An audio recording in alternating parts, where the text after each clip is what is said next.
It was a cold, quiet night in the small town of Rivermist. A thick fog covered the streets. At the edge of the town was an old, abandoned train tunnel. Everyone in Rivermist said the tunnel was cursed. Some claimed they had heard screams coming from inside. Others said people who went in never came back. 3 friends, Mia, Ethan, and Oliver, stood at the tunnel's entrance. The 3 of them loved adventure, but tonight felt different. "Are you scared, Mia?" Ethan asked with a smirk, holding his flashlight. "Of course not," Mia replied, though her voice shook. Oliver, the quiet one, frowned. "I don't think we should do this," he said. "People say this place is haunted. We might get lost or, worse, haunted." "Don't be silly," Ethan said. "It's just an empty tunnel."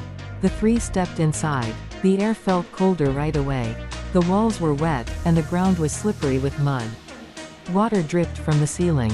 It was silent except for the sound of their footsteps.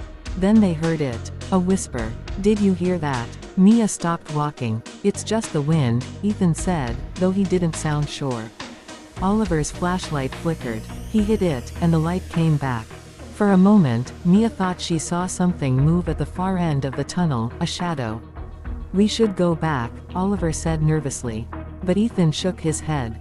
"There's nothing here. Stop being scared." Before they could take another step, a loud bang echoed through the tunnel. It sounded like a door slamming shut. They turned to look, but the entrance was still open. "What was that?" Mia asked. No one answered. They were all staring at something on the wall. Words were scratched into the stone. "No one leaves." The whisper came again, louder this time. "Run, before it's too late." The flashlight flickered again. When the light returned, Mia gasped. 2 glowing red eyes stared at them from the darkness ahead. The red eyes stared at them, unblinking. Mia's heart raced as she grabbed Ethan's arm. "We need to get out of here," she whispered. "Run," Oliver shouted, his voice breaking with fear. The 3 of them turned and ran toward the tunnel's entrance. Their footsteps echoed loudly, mixing with the sound of their heavy breathing. But the entrance, which was so close a moment ago, now seemed farther away. "That's impossible," Ethan said, glancing back. The red eyes were gone, but the darkness behind them felt alive, like it was following them. Mia slowed down, looking around. "This tunnel, it's changing." Oliver stopped beside her, panting. "I told you this place is cursed. We shouldn't have come here." Ethan pointed his flashlight at the walls. "It's just our imagination. Look, he stopped mid-sentence. The walls now had more scratches, deep and fresh. Words were carved into the stone. "Turn back, or you'll never leave." Mia felt a chill down her spine. Who's doing this? Suddenly, the ground beneath them started to shake. It was as if the tunnel itself was alive. A loud, low groan filled the air, and the walls seemed to close in, making the space feel smaller. "We have to keep moving," Ethan yelled. But as they ran, the whispering voices returned. This time, they were louder and clearer. "Mia, Ethan, Oliver." The 3 of them froze. The voices were calling their names. "Who's there?" Mia shouted into the darkness. Her voice echoed, but no one replied. Ethan's flashlight flickered again, and for a moment, the beam of light caught something, a figure standing in the shadows. It was tall, with a twisted, unnatural shape. Its face was pale, and its hollow eyes glowed red. "Go away," Ethan yelled, throwing a rock at it. The figure didn't move. Then, it smiled. The tunnel began to shift again. The entrance disappeared completely, replaced by more darkness. "We're trapped," Oliver whispered, his voice trembling. Mia grabbed his hand. "No, we're getting out of here. We just have to keep going." But deep down, she wasn't sure. The whispers grew louder. "Stay with us." The whispers grew louder, echoing through the dark tunnel. Mia, Ethan, and Oliver huddled together, their faces pale with fear. "We can't stay here," Mia said, her voice trembling. "We need to find a way out." Ethan nodded, gripping his flashlight tightly. "Let's keep moving. There has to be another exit."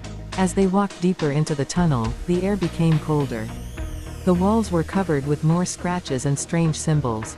Oliver ran his fingers over one of the carvings. "These look old," he murmured.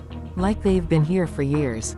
Suddenly, Mia stopped. "Do you hear that?" They listened. Faintly, they could hear the sound of a train whistle, even though no trains had run through the tunnel in decades.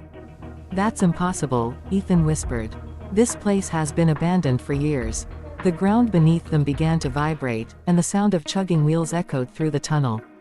A dim light appeared ahead, growing brighter. "Is that a train?" Oliver asked, his eyes wide with disbelief.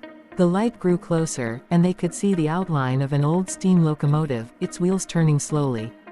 But something was wrong. The train was transparent, like a ghost. "We need to move," Mia shouted. They pressed themselves against the tunnel wall as the ghostly train passed by. Inside the cars, shadowy figures sat silently, their eyes empty and hollow. As the last car passed, the tunnel returned to darkness. The whispers resumed, now mixed with faint cries and moans. "What was that?" Ethan asked, his voice shaking. "A ghost train," Oliver replied. "Maybe it's connected to the people who disappeared here." Mia took a deep breath. "We need to keep going. There has to be a way out." They continued walking, the atmosphere growing heavier. The whispers seemed to form words, telling a story of tragedy and loss. "They're trying to tell us something," Oliver said. "Something terrible happened here." Ethan shivered. "Like what?" Before Oliver could answer, they reached a large chamber. In the center stood an old, rusted control panel. Faded photographs and newspaper clippings were pinned to the walls. Mia picked up a newspaper. The headline read, "Tragic tunnel collapse claims dozens." "This must be about the accident," she said. "The one that closed the tunnel." Oliver nodded. "Maybe the spirits are trapped here because of what happened." Suddenly, the control panel lights flickered on, and the whispers grew louder, almost deafening. "We need to leave," Ethan said urgently. But as they turned to go back, the passage they had come through was now blocked by a solid wall. "We're trapped," Mia whispered. The chamber grew colder, and the shadows around them seemed to move. "Look," Oliver pointed to a dark corner. A figure emerged, its form flickering like a candle flame. It was a man in old-fashioned work clothes, his face etched with sorrow. "Help us," the figure whispered. "Free us." The ghostly man stood before them, his body flickering in and out of focus. His eyes were hollow, and his voice echoed as he repeated, "Help us. Free us." Mia stepped forward, her fear replaced by curiosity. "What happened here? How can we help you?" The man pointed at the rusted control panel. "The collapse, it wasn't an accident. They lied. Set us free, and you will find your way out." "Lied?" Oliver asked, confused. "Who lied? What are you talking about?" The ghost didn't answer. Instead, the room began to shake, and the whispers grew louder. More figures appeared around them, dozens of them, each one flickering like the first. They were workers, men and women, all staring at the friends with fleeting eyes. Mia turned to the control panel. It had old buttons and switches, covered in dust and rust. "Maybe this is connected to what happened." Ethan shook his head. "We don't even know what this thing does. What if it makes things worse? Do we have a choice?" Oliver said, his voice trembling. The ghostly man raised his hand, pointing at one of the switches. "The collapse, the owner knew it would happen. He trapped us here to hide the truth. Restore power. Let the truth come out." Mia hesitated, her hand hovering over the switch. "What if this makes everything worse? We can't stay here forever," Oliver urged. Mia took a deep breath and pulled the switch. The chamber lit up with a bright, unnatural light. The ground shook violently, and the shadows around them seemed to scream.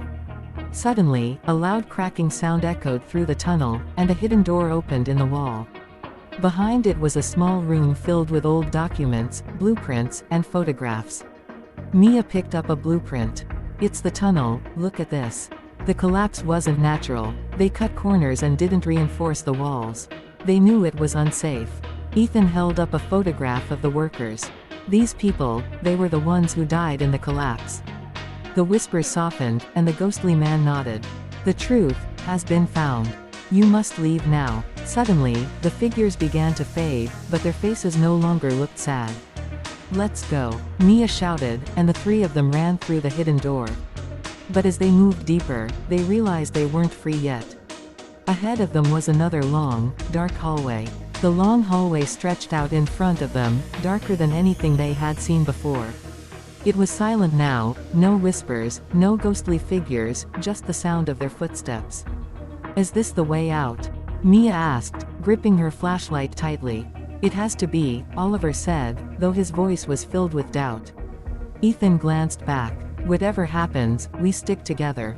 No turning back. They moved cautiously, their steps echoing in the emptiness.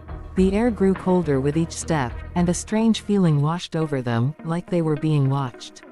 Suddenly, the ground beneath them shifted. The floor cracked, and Mia screamed as she slipped into a hole. Ethan grabbed her arm just in time, pulling her back up. We have to hurry, he said, his heart pounding. This whole place is falling apart. They continued down the hallway until they saw something up ahead, a faint, glowing light. It's the exit, Mia exclaimed, hope returning to her voice.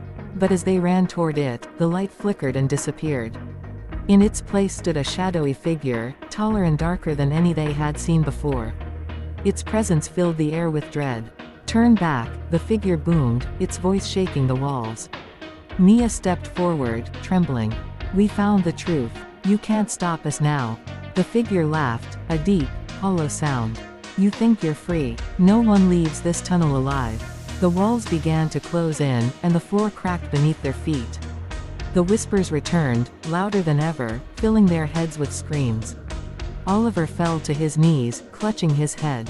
I can't do this. It's too much. Mia grabbed his hand. Yes, you can. We're so close. We can't stop now. Ethan picked up a loose metal pipe and swung it at the figure. The shadow dissolved for a moment but quickly reformed, laughing again. You cannot fight me, it said. I am this tunnel. Mia's eyes darted around. The papers said the spirits are trapped here because of the truth. What if we destroy the tunnel? Ethan hesitated. Are you serious? We're still inside. It's the only way, Mia shouted. She grabbed a rusted lever near the wall and pulled it. The tunnel began to shake violently, and pieces of the ceiling started to collapse. Run, Ethan screamed. The three of them sprinted toward the faint light, dodging falling debris. The shadowy figure roared behind them, growing weaker as the tunnel crumbled. Finally, they burst out into the open air, collapsing on the ground. Behind them, the tunnel caved in completely, sealing the darkness forever. Mia looked back, her face pale. It's over, we're free. But as they caught their breath, a faint whisper echoed in the wind. Is it really over?